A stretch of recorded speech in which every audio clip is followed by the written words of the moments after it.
For the first time in more than 7 years, the Prime Minister of India, Modi, set foot on Chinese soil, and his return was nothing short of a geopolitical earthquake, because in Tianjin, China, with the whole world watching, Modi stood shoulder to shoulder with Xi Jinping, Vladimir Putin, and more than 20 other world leaders from the global south.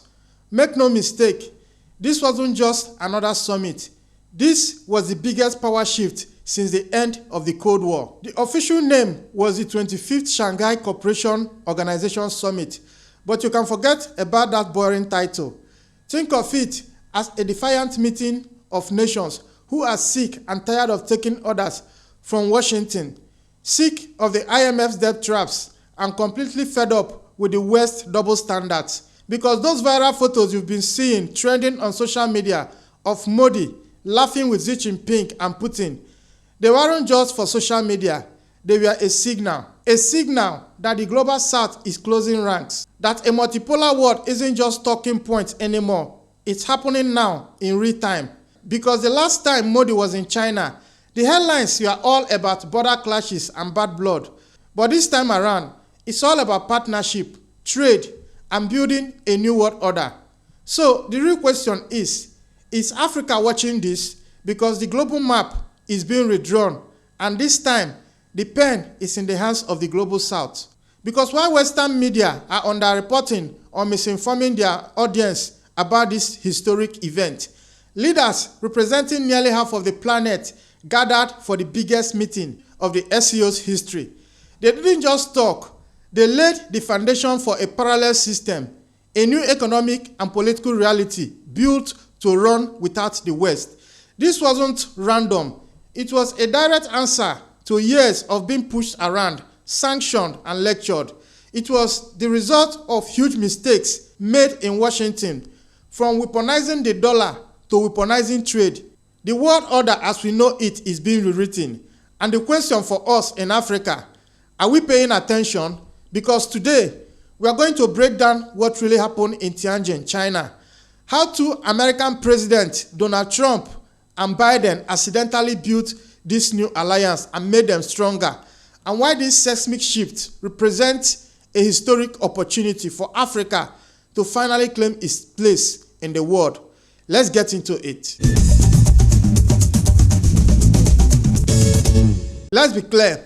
President Biden and Donald Trump are to thank for what is happening right now in China in making this global south unity possible. India, that has been sitting on the fence, have no other option than to step into the battlefield and band together with the rest of the global south leaders. Now, this Shanghai Cooperation Organization, or you can call it the SCO, is no longer just some regional security club. The addition of this summit turned into a full-blown alternative to Western groups like NATO and the G7. This event, hosted in China by President Xi Jinping, the guest leaks are the who of the global south that are trying their very best to break away from the grip of Western hegemony.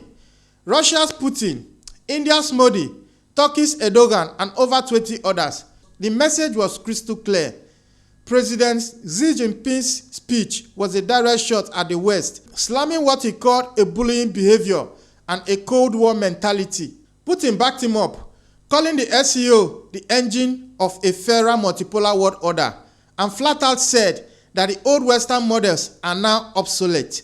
But this was way more than just tough talk.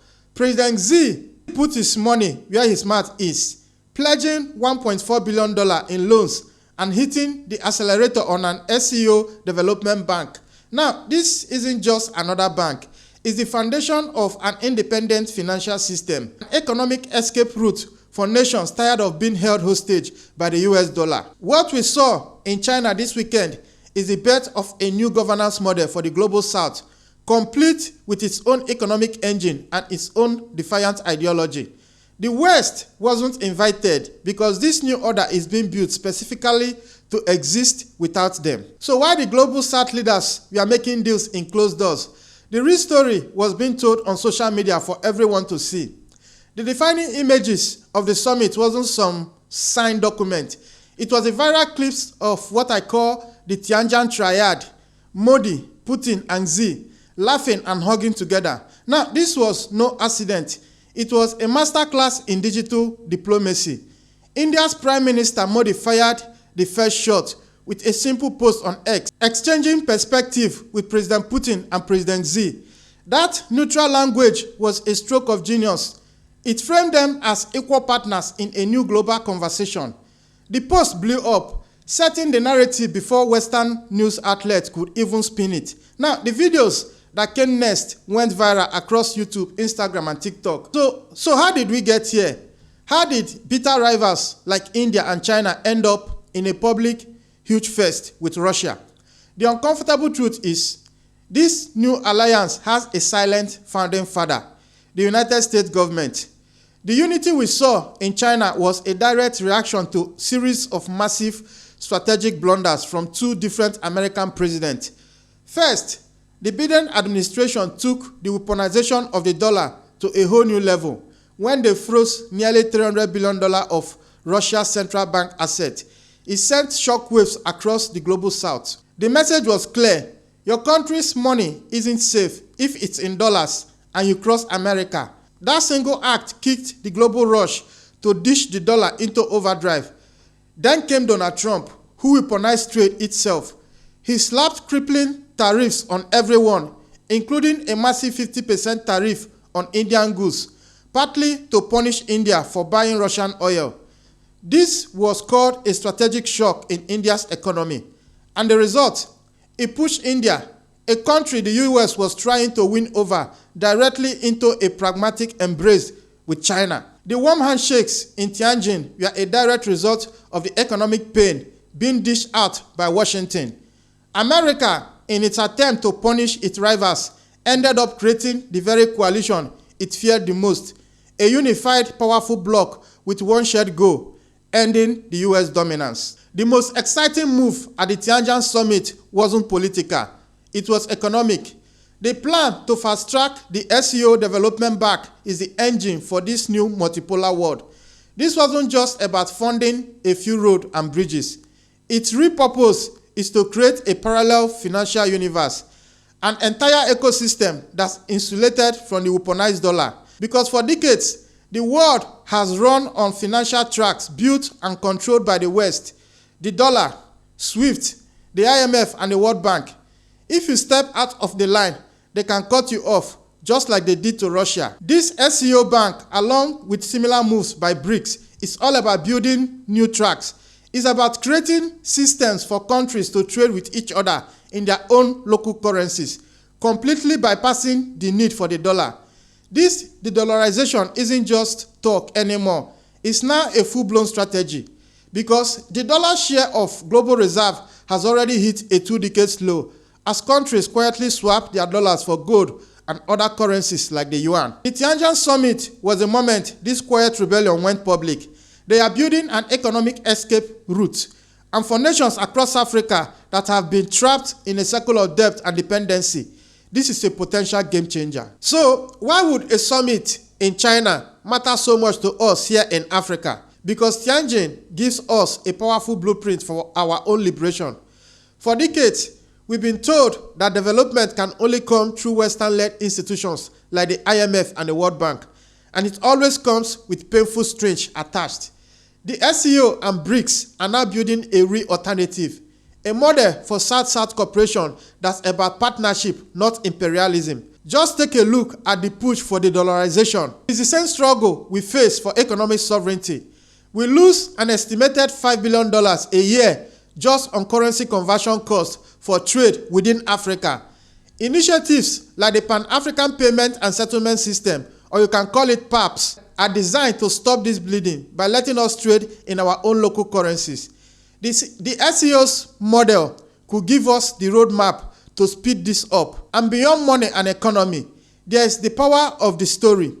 The image of leaders from China, India, and Russia representing global majority standing together is a powerful symbol. It helps us rewrite Africa's story. We are no longer a continent of problems defined by Western media, but a central pillar of the world's rising majority. This is what our great thinkers called decolonizing the mind.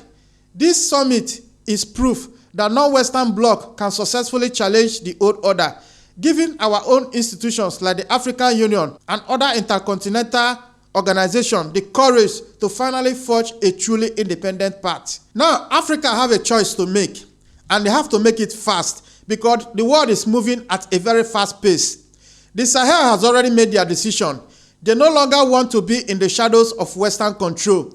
They have chosen to align with the global South. They have chosen to align with Russia. They have chosen to align with China. They have chosen to align with Turkey. They have made their choice. ECOWAS have to make their decision and fast.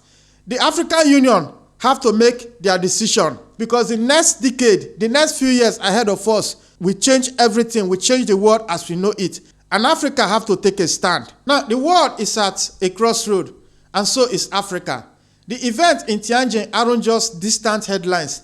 They are speeding up a new global reality. The unipolar moment the world will live right now, where one country could call all the shots, is coming to an end. We are now heading into a multipolar world full of new challenges, but also historic opportunities. For Africa, the choice is becoming clearer than ever.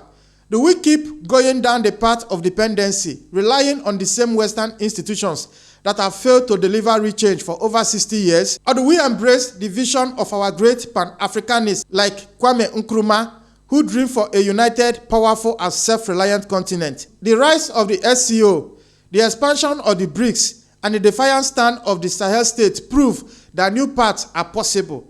This isn't about swapping one master for another. It's about strategic multipolar alignment, engaging with all partners, east or west, from a position of unified strength to lock in the best possible future for the African people. The new world order is being built right now.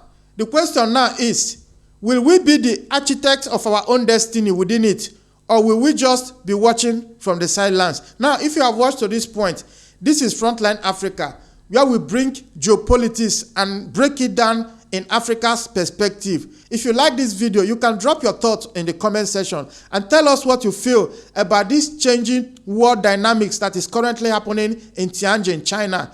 Tell us what Africa can do to take advantage of this historic opportunity, because that is exactly what we need to be talking about right now in Africa. And if you want to see more of our video, maybe consider to subscribe and turn up those notifications so that when next we upload our video, you can see it and know what exactly is happening in the world and in the motherland. I am Ezekiel Enejeta, and I will see you in the next one. It's a bye-bye for now.